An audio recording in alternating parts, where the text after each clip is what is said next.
哟，姐你没走啊？嗯，我豆儿姐呢？跟阿姨出去了。哎，你过来。哟，哪儿来的古董啊？哎，这是什么时候拍的？那时候你就10岁。10岁，那小学？我记得我当时正好是高3啊。从小到大都是我接你送的，就那天我记得很清楚，不是早自习就是晚自习的，经常是要么是忘了，要么是顾不上接你。哪儿顾不上？我都怀疑你谈恋爱去了。哎，你还记得吗？你当时啊，你就经常在那学校门口哭鼻子。我哪儿哭鼻子？你别埋汰我啊！姐，说实话，咱妈呢走得早，咱爸一心扑在工作上面。从小到大，我这吃喝拉撒、上学放学全是你在管。你要是不管我，我都不知道能不能活这么大。姐，辛苦了。你要是这么知道感恩的话，那姐也请你帮个忙。你说？你姐夫那边专案组也走不开啊，豆豆过去也得适应适应，我一个人忙不过来。你能不能跟我一起到北京住一段时间，帮我照顾照顾豆豆？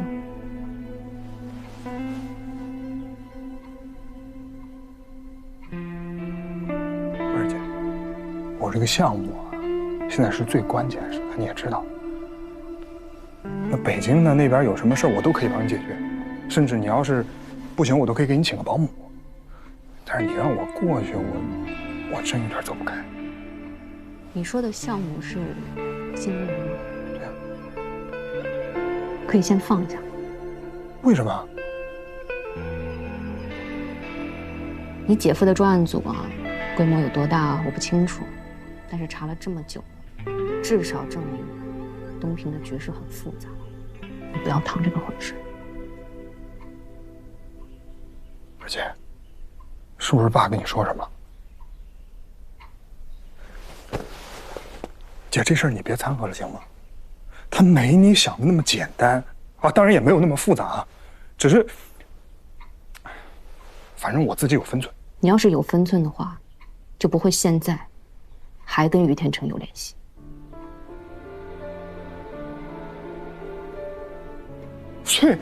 所以就是爸让你来跟我聊的了。姐，你怎么跟爸一样？你们根本就不在乎我想要什么，你们只在乎自己想要什么。我实话告诉你，这个事我忙活了3年了，我不可能说放就放。我就把话撂这儿，你要是不听爸的，不听我的，这个家早晚会毁在你手里。你从小到大，爸给你擦过多少次屁股啊？车祸的事儿，对你的教训还不够大吗？所以我不需要你们帮我自己能解决。解决？你怎么解决呀？江源，我告诉你，你要是继续跟于天成这样下去的话，你跟黑社会有什么两样呀？那你去举报我，你让姐夫来抓我。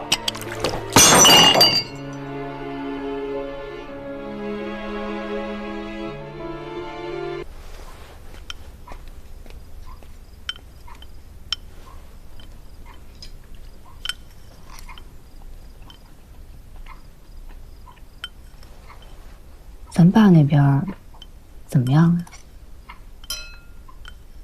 没事，要不要安排个医院检查一下啊？没事，放心吧。别总放心放心的了。上次爸妈体检是什么时候？不到1年，没事。那个姐夫，这事儿我对不住你，我给您道个歉。我自罚一杯。哎啊，哎呀，你。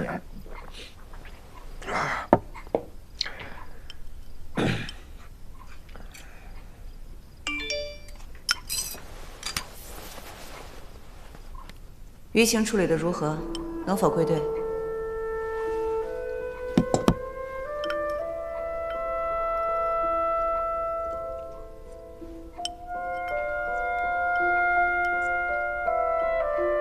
养兵千日，用兵一时。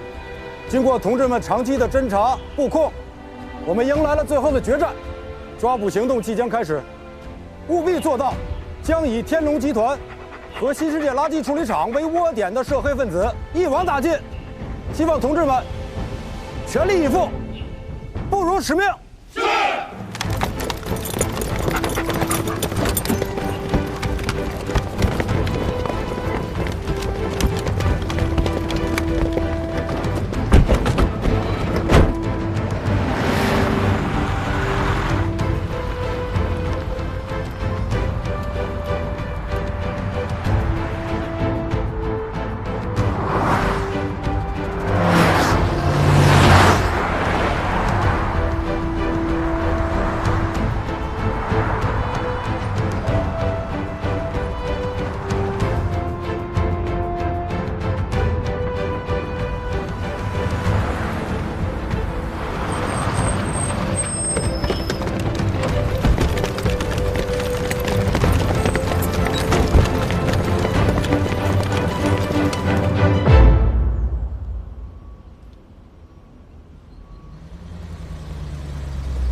你们谁呀？警察！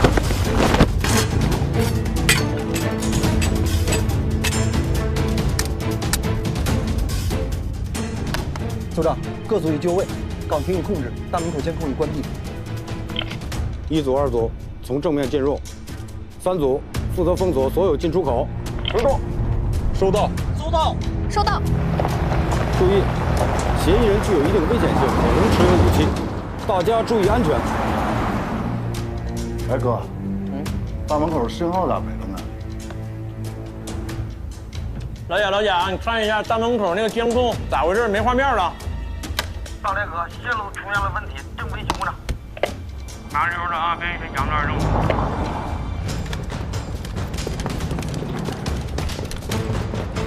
查班，请配合我们工作。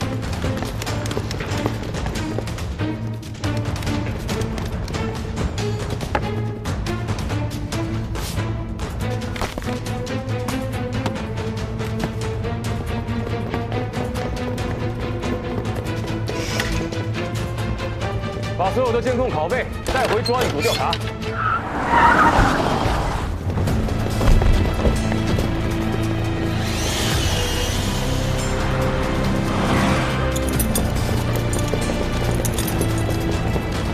别动！说手不动！别动！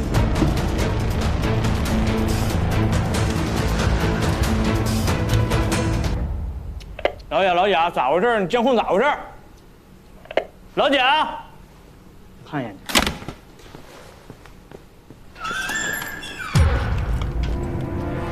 有警察哥！啊！咱们干了！你要出！我才不了了！你往上快走，赶紧！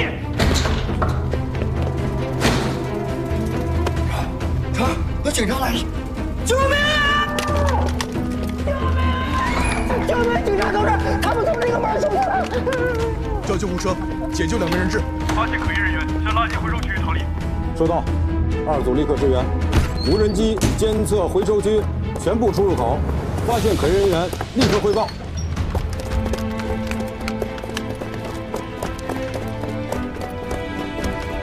警察，别动！站住！蹲下！站住！别动！别动！走！站住！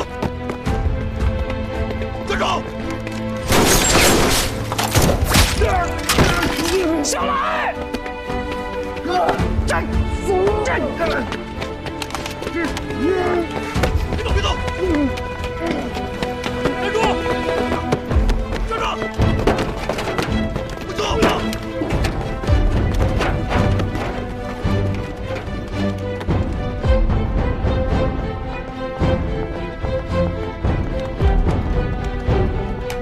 走，起来，跟上。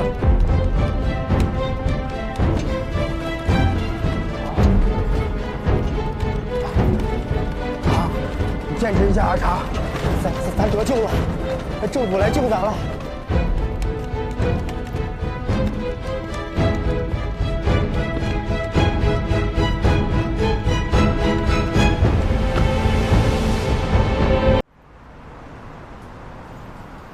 洪亮，你确定你现在已经准备好了要说出来？我不但想好了，我其实我那时候是已经我形成了一套完整的一套情况说明文字的。我就在这屋，我那天我刚想说掏出来给领导呈的时候呢，结果亚平主任就冲进来了，一下把我这个节奏给打乱了。你的意思是你现在就责怪亚平同志？可不敢，我确实没有准备好，一下子语言就失去了组织能力。对，你的语言组织能力好像是没有了，但是你的文字组织能力还在，应该就是这种东西。您看对了。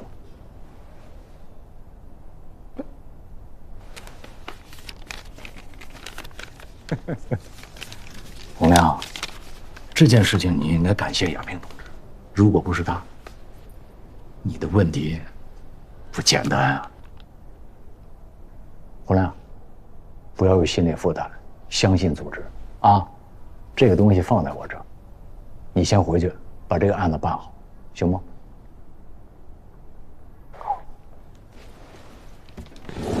那我还有一个事情，我要汇报。我这也挺忙的，你确定你想好要说？我确定没有想好，但是我也觉得我好像必须得汇报。你请说。李仁俊跟我说的，他说是王玉死之前跟他说的。王玉说，我小舅子江远跟于千成有生意上的合作。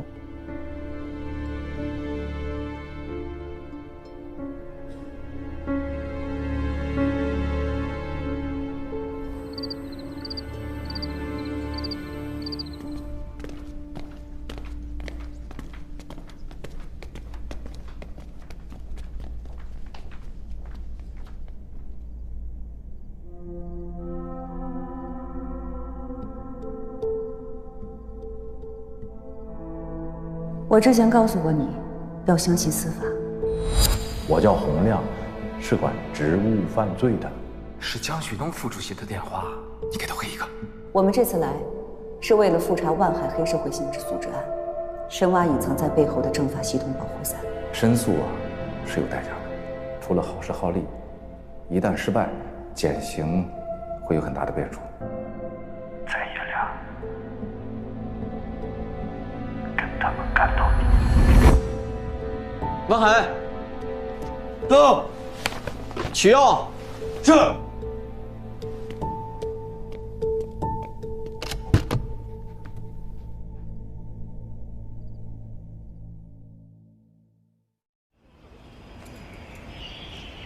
真的要感谢你，就是我们那个131那个事儿，你不是跟张姐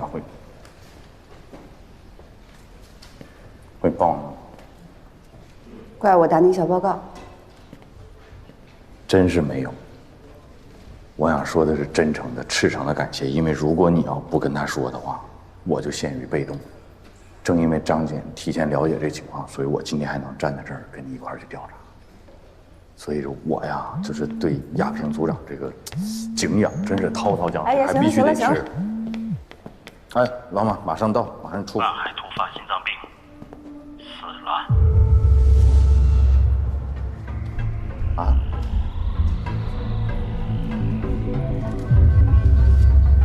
你跟我说道，哥，你揣着3本护照还都是假的，你这要去哪儿啊？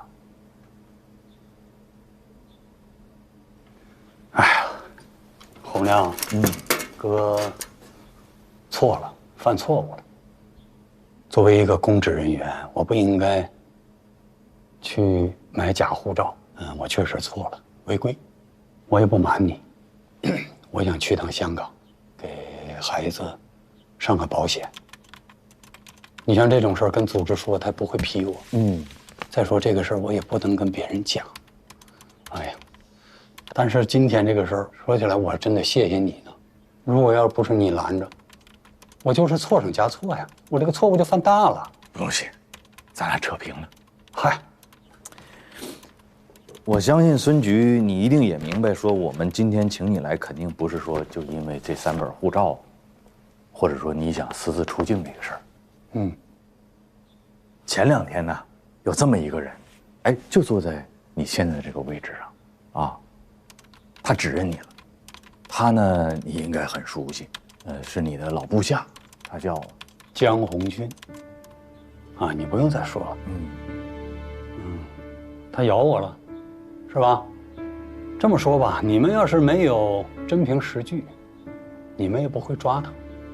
如果他不咬我，你们也不会把我请到这里来。但是，我想问你啊，洪亮，你觉得哥是这种人吗？老领导把我一路提拔到今天的这个位置，多不容易。别人不知道我的为人，你还不知道吗？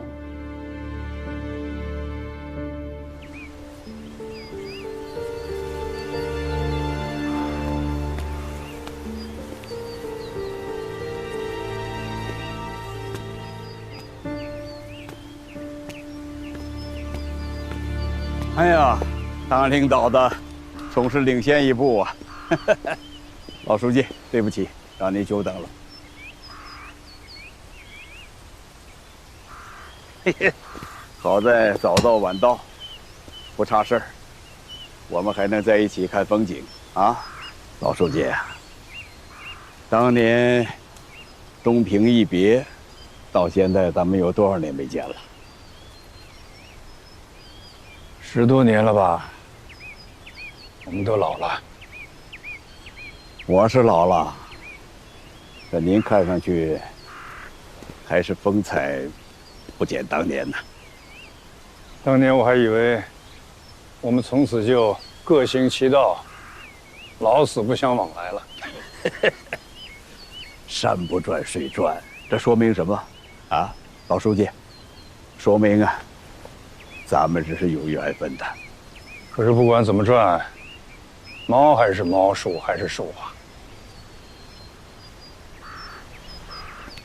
李总啊，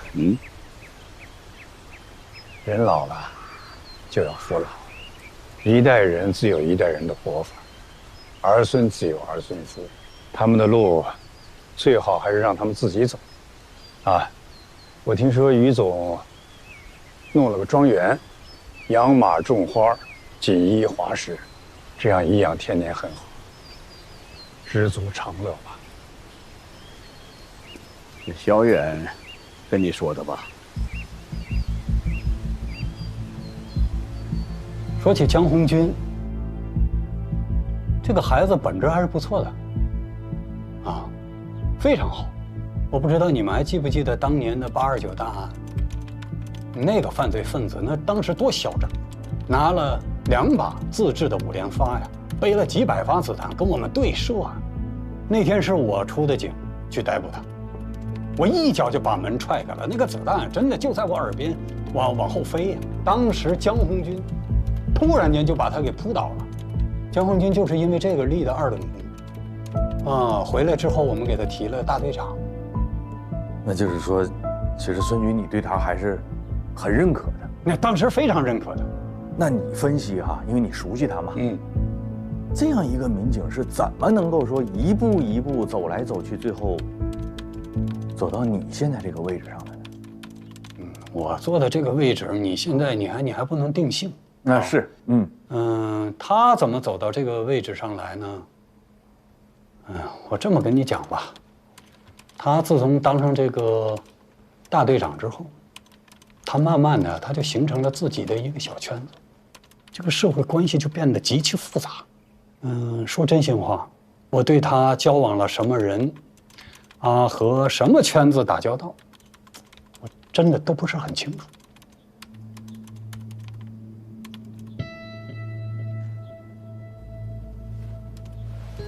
听明白了，就是说，其实你们俩，慢慢的私下的接触没有那么多了。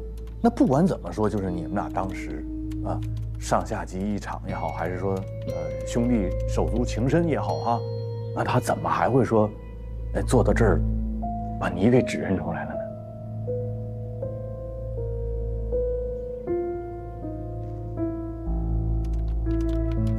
这个，我想可能是因为我当了他前进路上的绊脚石。怎么讲？在进党委的这件事情上，几次我都投了反对票。为什么呢？因为他太江湖，我想再锻炼锻炼他。当然了，这个事儿我也直接跟他讲，我说你不能这么江湖，啊，你是人民的公仆啊，你是一个执法者呀，你不能总讲这个人情世故。我想可能是因为这些事，他对我产生了怨恨，他甚至还会说，就是我呀把他拉上了这条船，而且还不止一次的讲。我非常痛心，所以接下来关于江红军对我所有的指控，我都不予回答，因为都是诬告。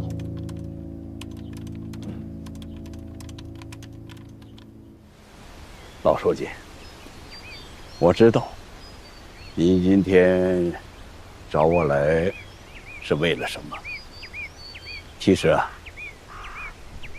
这些年我也不太管事儿了，但是树欲静而风不止啊。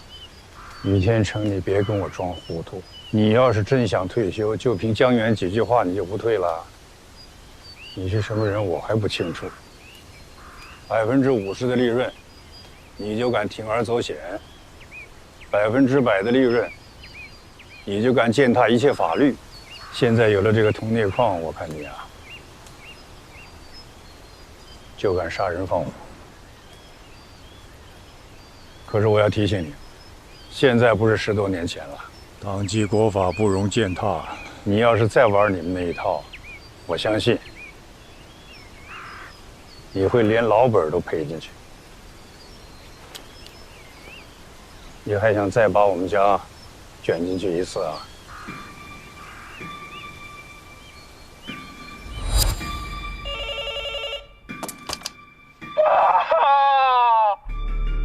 我出事了！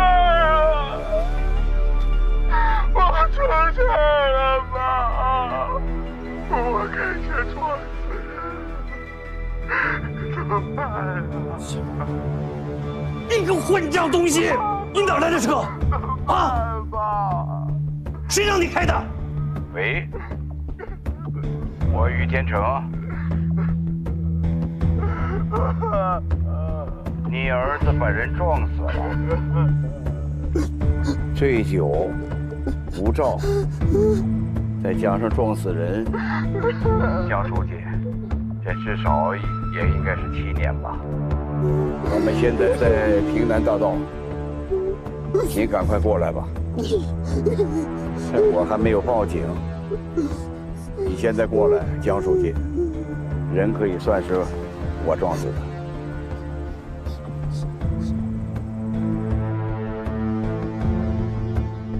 于天成，没想到你动了这么多脑筋，最后动到江远头上了。想过这么做的后果吗？怎么，江书记，你就不想想你儿子的后果了？啊？你们过来就都明白了。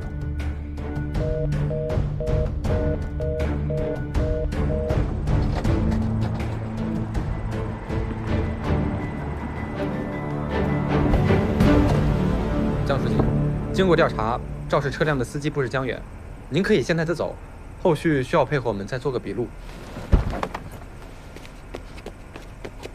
姐，慢点。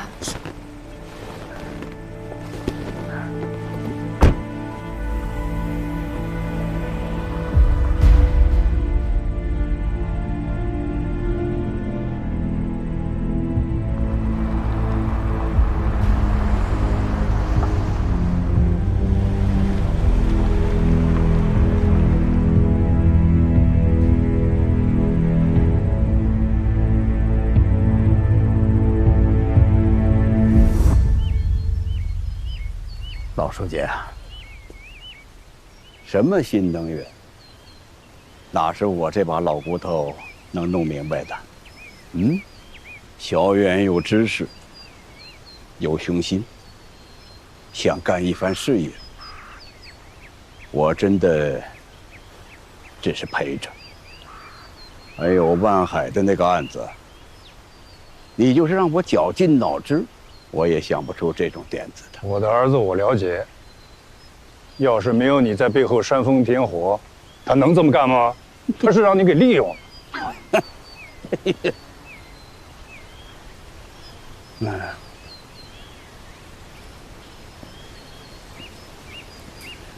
好吧，于总，你到底要我怎么干，才肯放过江远，放过我们家？老书记，谁放过谁呀？那座矿山本来就是我的，事情发展到今天，我们都收不了手。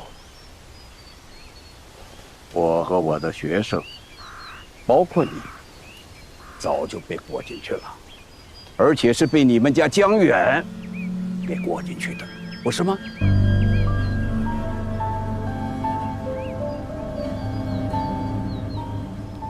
实话跟你说吧，江远在3年前就开始布这个局了。你那个儿子，你真的了解他吗？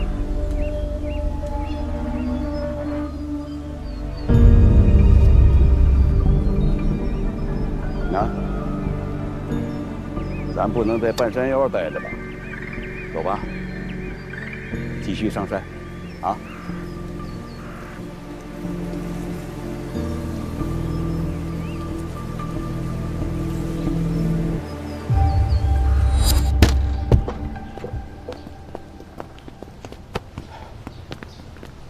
江书记，你可是真够狠的，就这样把我赶出东平了吗？你可以不接受啊，但是你要搞清楚啊，这件事情只有我能帮你，否则你就是杀人犯。监狱和离开东平，你选吧。我可以接受，但是你必须再帮我一个忙。别得寸进尺啊！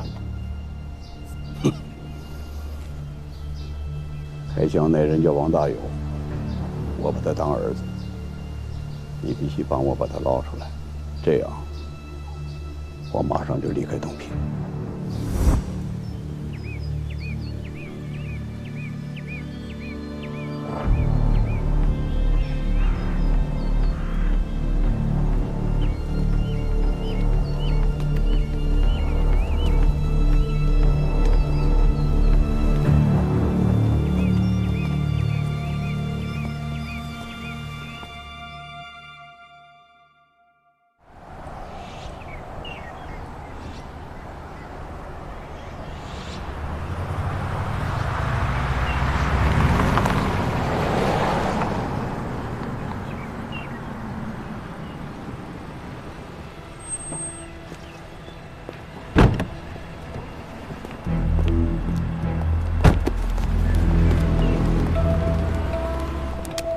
景明同志打电话说要来汇报东平的政法工作，我想还是请张放同志一起听听。那2位领导我就直说了，东平接连出问题，给组织添麻烦了。前几天我也是一时心急，就给张检和书记打了电话，一是想了解情况，再就是想更好的配合工作。确实有些唐突，前几天又出现了突发情况。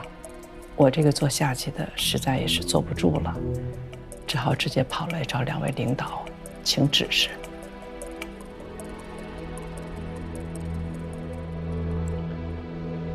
景明同志，你的心情我非常理解。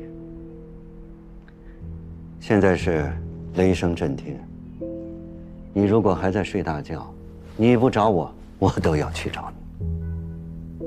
根据现在东平的情况，省政法委已经组织了专案组，前几天专案组已经进驻工作，这个你已经知道了。所以，希望你们提高政治站位，放下坛坛罐罐，严守办案纪律，密切配合好专案工作。蓝书记，前期的工作没有告诉你，是出于组织的决定，还有办案的需要。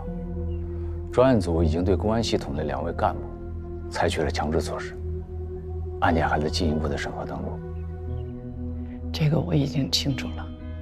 虽然我们按照中央、省委的要求，高度重视干部队伍建设，18大以来，更是从严管理、从重处分、高标准要求，可还是出现了这么多问题，这是我这个政法委书记的失职。回去我会向市委汇报检讨，接下来一定配合专案查办工作。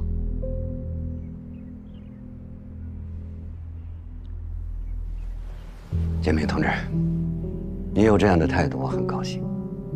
相信我们这次行动一定能够取得成功。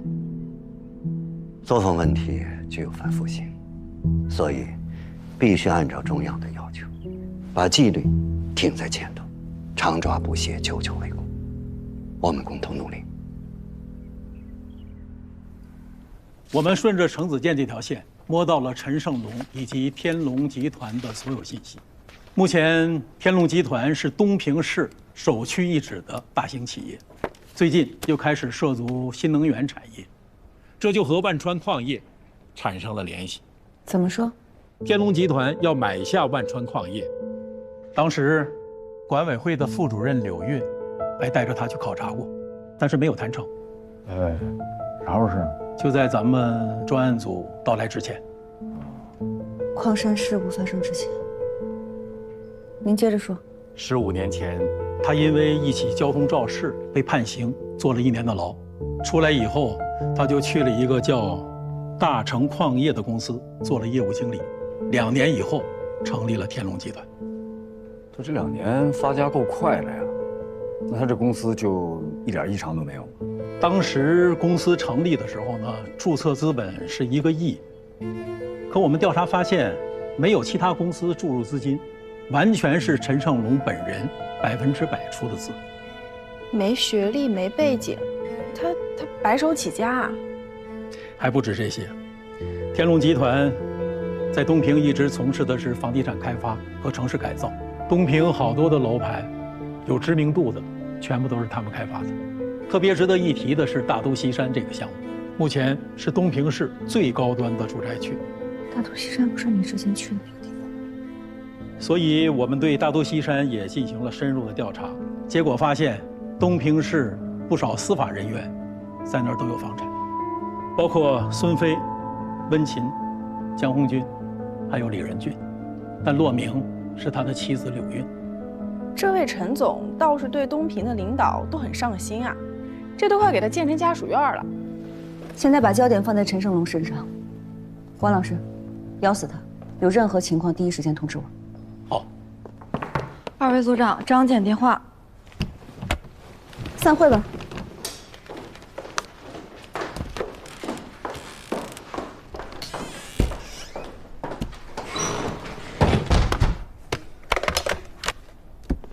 张检，我是郑亚萍。你好，我是洪亮。刚才严书记已经把专案组进驻的事情告知了东平政法委，你们现在已经转入阵地战了。也不用再投鼠忌器，现在应该尽快的撕大口子，快速突进啊！不要给他们以任何喘息的机会，防止他们相互勾结，订立攻守同盟，给我们的办案增加难度，知道吧？请领导放心，我们一定会全力以赴。好。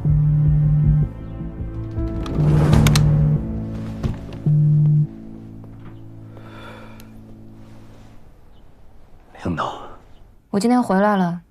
你晚上回来一趟，我就在家2天，你看着办。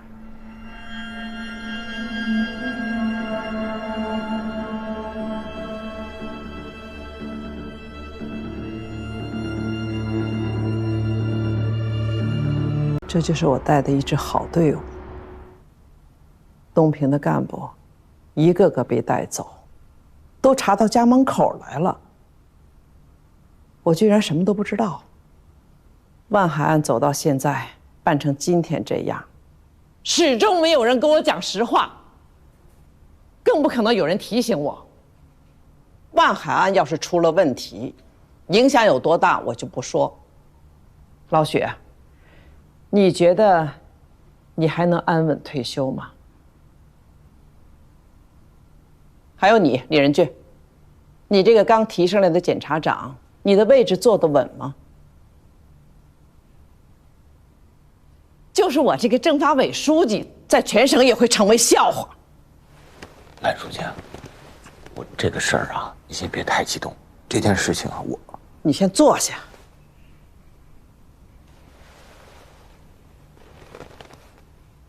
我们不知道孙飞、江红军这2个人做了什么。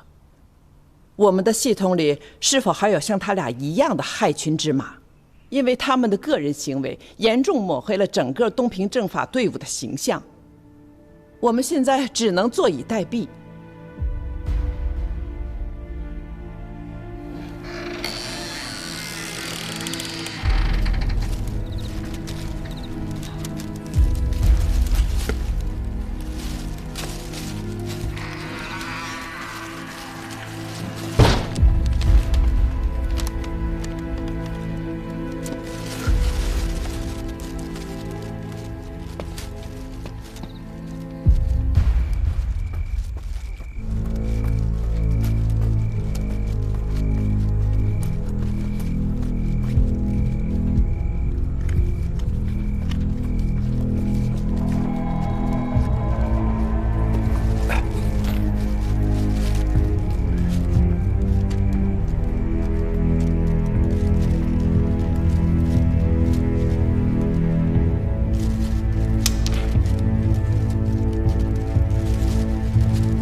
吃饭。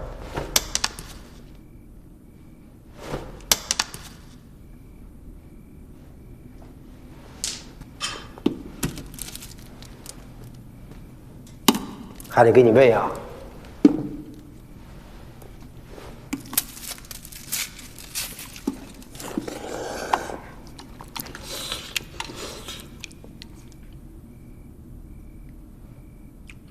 有人来吗？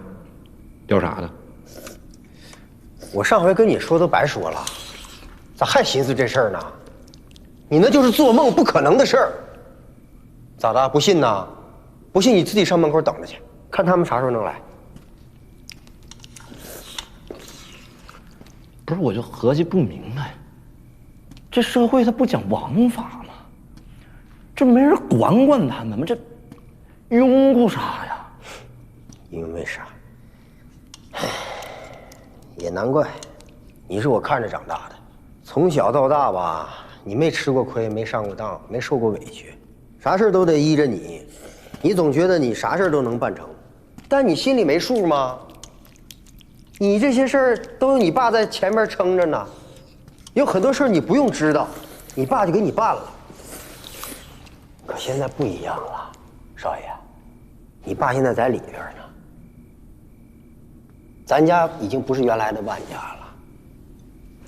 这2年你也经历这么多事儿了，你也该长大了。这现实就摆在眼前呢。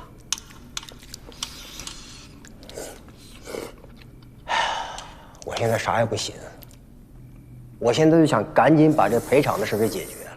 只要这事能解决，你的责任就不能太大。你总不能一辈子躲在这儿吧？超。叔是过来人，叔吃过亏，上过当。你听叔一句，这人嘛，那都有倒霉的时候，但咱得知进退，咱得认呐。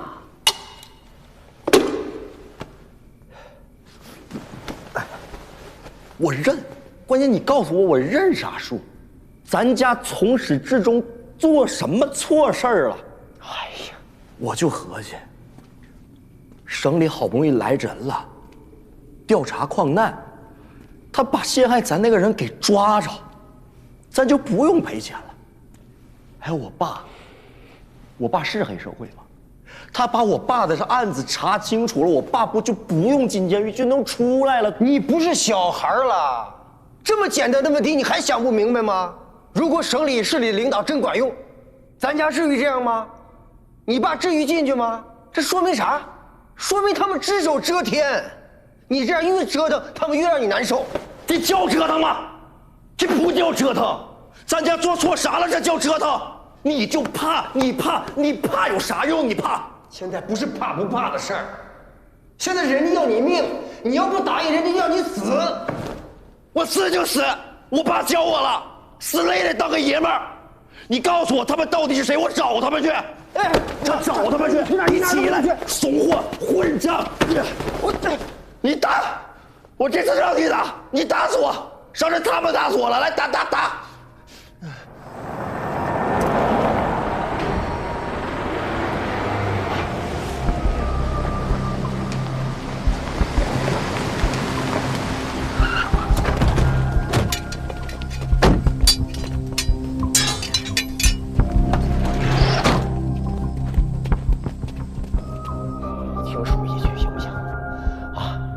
说给你跪下行不行？你哪儿也不能去呀，外边真的危险。我他你别拉我，你让我走，你别拉我，你别让我走，让我。万副总，可以啊，跟我玩灯下黑是吧？说，是他不？是。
你没事吧？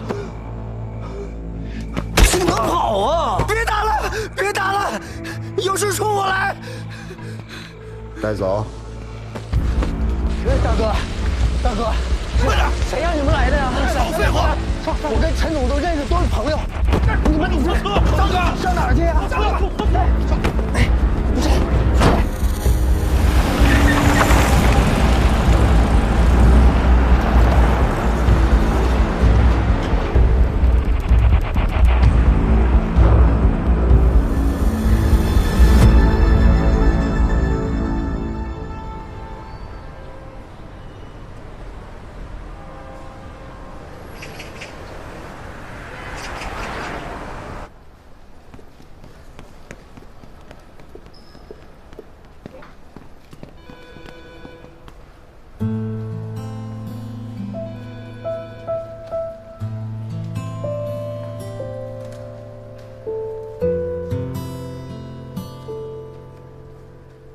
今天干嘛来了？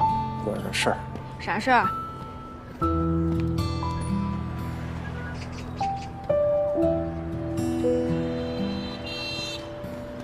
咋了？现在连话都不愿意和我说了是吧？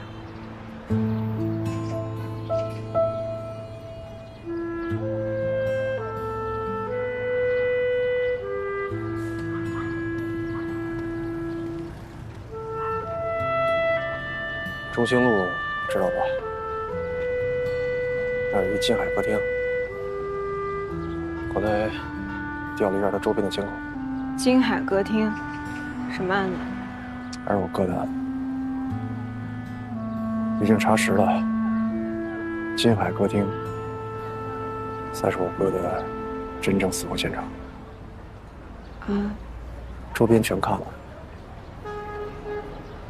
没有价值的线索。你打算怎么办？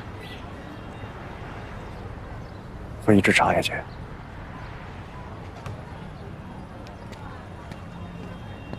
秦风，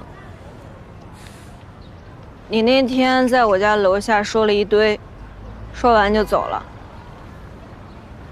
你就不想听听我想说啥？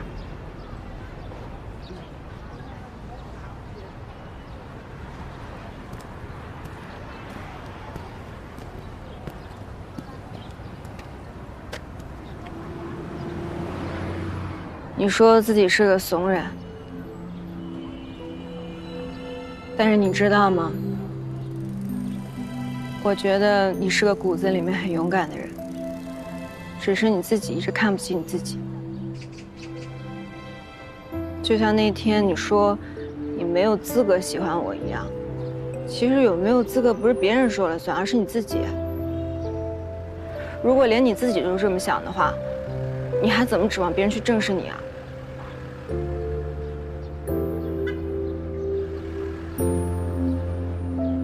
这就是我的回答。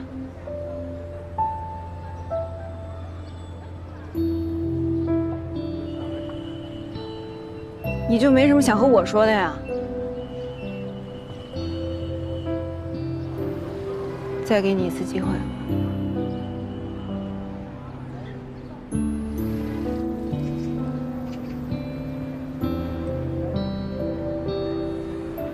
谢谢你，晴儿，真的谢谢你跟我说这些。笨死你算了。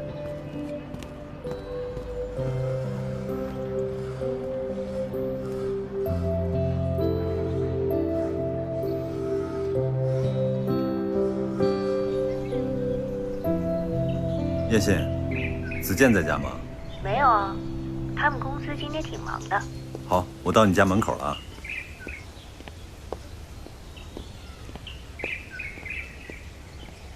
你现在怎么回事呀？子健不在才来找我，还是我亲哥吗？什么事儿啊？坐坐坐。也没什么事儿。哎，那个，你跟子健最近怎么样？挺好的呀。他这个人呀，什么都好，就是太忙了。我让他帮着我去订那个婚庆公司，他都没时间。婚庆公司？何止婚庆公司啊！在哪儿订酒席，在哪儿度蜜月，机票、酒店都是你妹妹我一个人弄的。那子健最近在忙些什么呀？天龙的业务呗。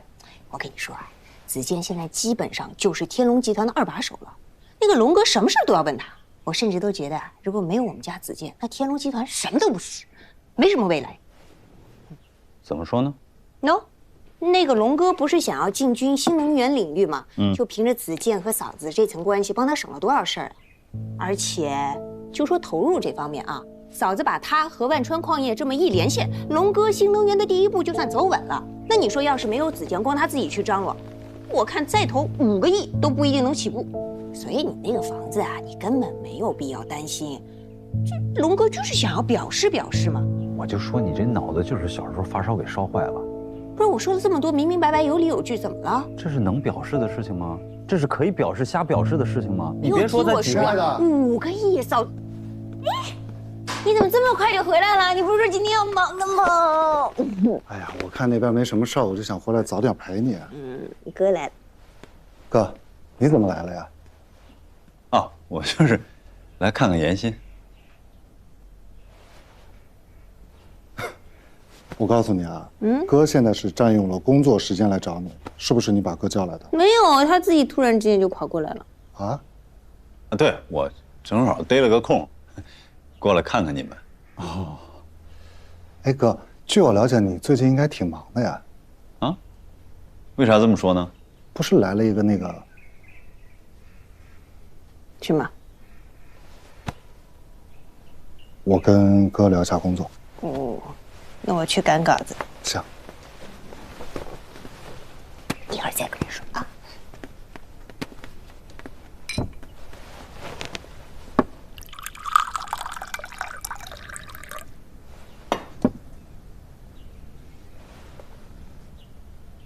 哥，得是一个专案组吧？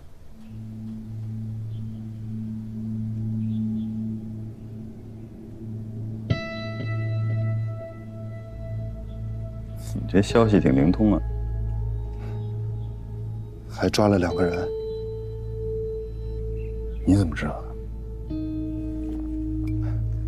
东平就这么大，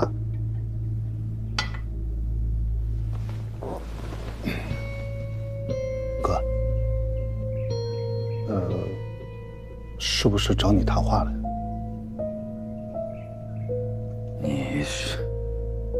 为什么会觉得他们会找我谈话呢？其实我吧，一直想过去找你的，但刚好你今天来了嘛，我就想说我们两个应该好好的谈一下这件事儿。我觉得吧，专案组是对着万海案来的。说说看，你为什么会觉得是对着万海案？我也没琢磨明白。您就说是不是吧？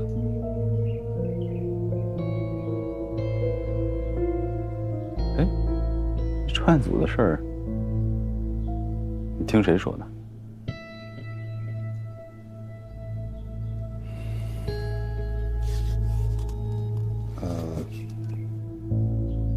谢鸿飞。根据我们调查，程子健和王玉、谢鸿飞、孙飞之间有着密切的关系。他们之间的联系是从什么时候开始的3年多以前吧。继续。从他们的通话记录，我们可以看出，程子健找到王玉后，他们的关系和往来就变得密切了。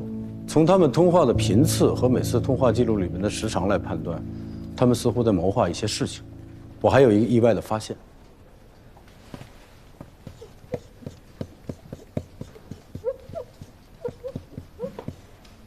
温情，东平中级人民法院刑一庭庭长，万海案的主审法官。没错，除了江红军、陈有才之外，程子健和所有人都保持着紧密的关系。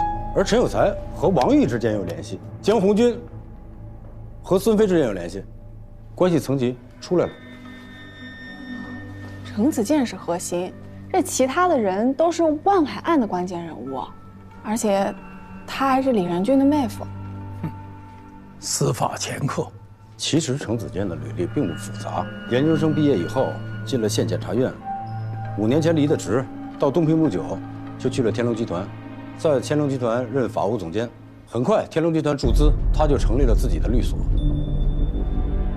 白哥，我跟你坦白啊，其实我跟老谢的关系不错，我俩在当时县检察院的时候我们就认识了，通过万海案我们更熟了一些，所以我们俩在万海案的时候也相互有些照应，人情世故嘛。哥，这件事儿你看破不说破。你们单位现在负责万海案，然后就把万海辩护律师这位置给他了。他觉得我这案子拖的时间太长了，跟我说能不能换一位律师。我说我律师挺好的，为什么要换呢？他没搭理我。没成想，过了几天，张文金变成了黑社会同伙了。再没过几天，乔振兴死了。2次尸检这事儿，我给你们单位就你一个人打电话，你就给谢鸿飞打电话，谢鸿飞就……谢鸿飞给你打电话，你俩聊啥呢？应该是聊万海的事儿吧。我俩打电话能说啥呀？在东平，陈总也算是我的亲人，子健就是我的亲弟弟。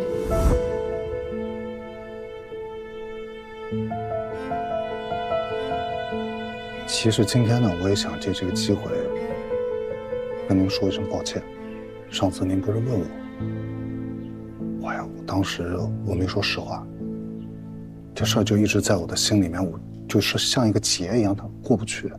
你拿我当家人，那家人在一块，有什么事儿不可以掰开了揉碎了聊啊，对吧？所以我今天想跟你坦白。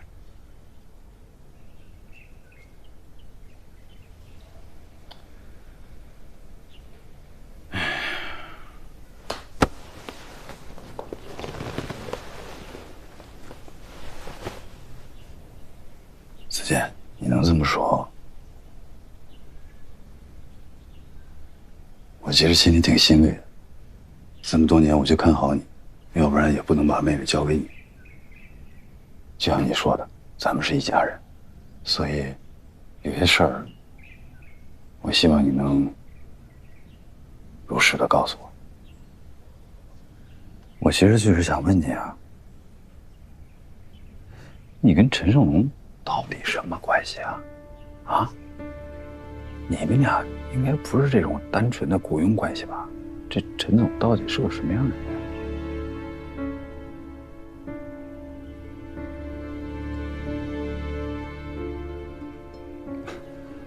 哥，你在这么敏感的时期问，是不是调查组正在调查？别，他有什么问题？你千万别多想。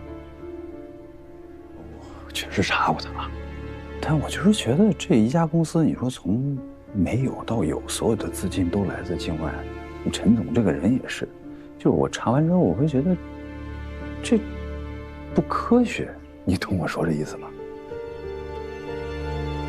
哥，你上手段了？不是，我真不理解这是为啥？是他们有问题吗？还是说了，你别多想。你这样，你换一个角度想一下啊，你就说，房子是不是退不了？你嫂子还得帮他弄着什么矿山、什么新能源这些事儿。妍希马上跟你又要结婚了，你说咱们这一家人跟这商人这关系，我跟你嫂子这个身份，你以前也穿过冠衣啊，对吧？你不谨慎行吗？你现在这个形势，换你怎么做？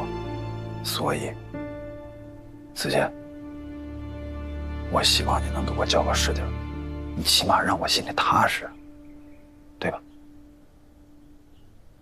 天龙集团是他的金主。是，根据财产调查报告来看的话，程子健的个人财产跟天龙集团息息相关，而且他律所所接的案子也几乎都跟天龙集团有关系。他现在还住着天龙集团开发的房子，大都七山。基本清晰了，印证了你和洪亮之前的推测。王玉把这些人纠集到一起，制造了万海案，目的是要拿回物资集散中心。而东平的某些人为了博取扫黑的业绩，有意无意的成了帮凶。那矿难呢？事故是人为的，那这个人又是谁？万海案宣判结束之后，王玉他不甘心于仅只有这个物资集散中心，还看上了万家的矿，然后他就临时起意，趁火打劫。万海已经被王玉打趴下了，如果王玉想要得到矿山，他跟万家谈就可以了。为什么要制造一起矿难呢？还把我们引到这儿来，这不是得不偿失吗？可能是万家不同意呗。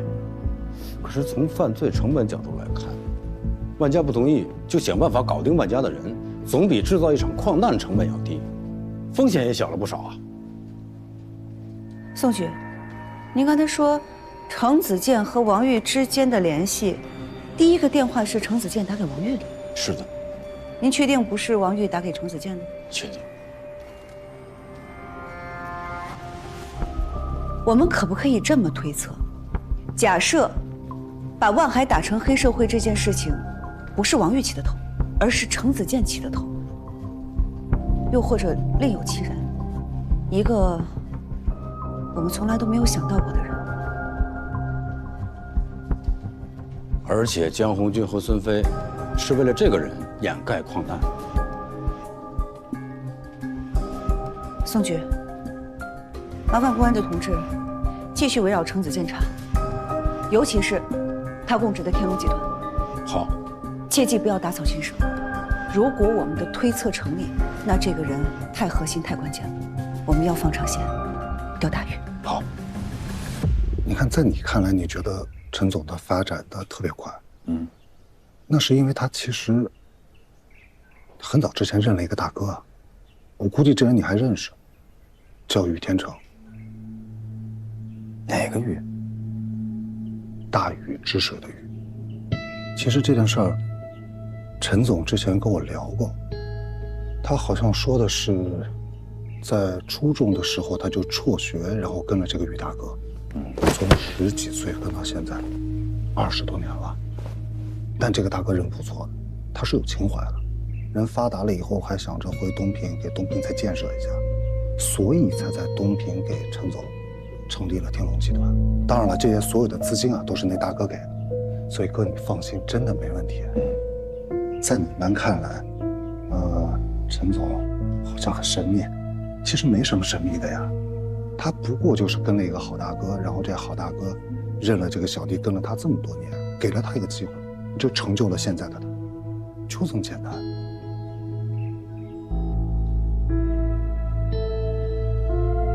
明白啊？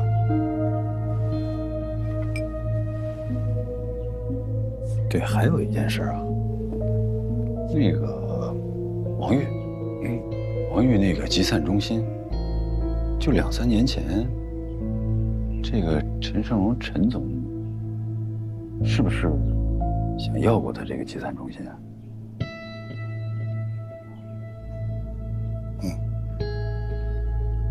整个这个过程，你都参与了吧？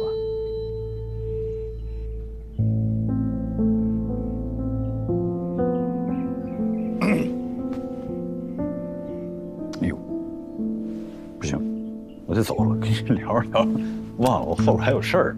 行，衣服挂。哎，我让严静送你啊。哎，哥，其实今天你能像家人一样跟我聊这么多，我心里挺踏实的。在这儿我也向你表个态，只要严欣能过上最好的日子，我吃再多苦都没事。你今天说的话，我听懂了，谢谢了，哥。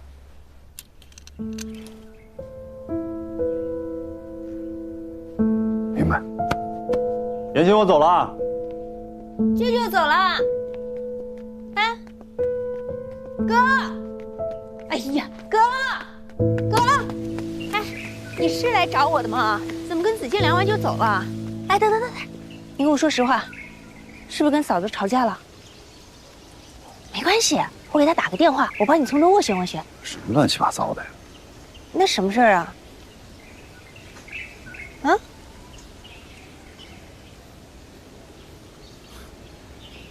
就你这脑子啊，知道的越少，对你越好。回去吧。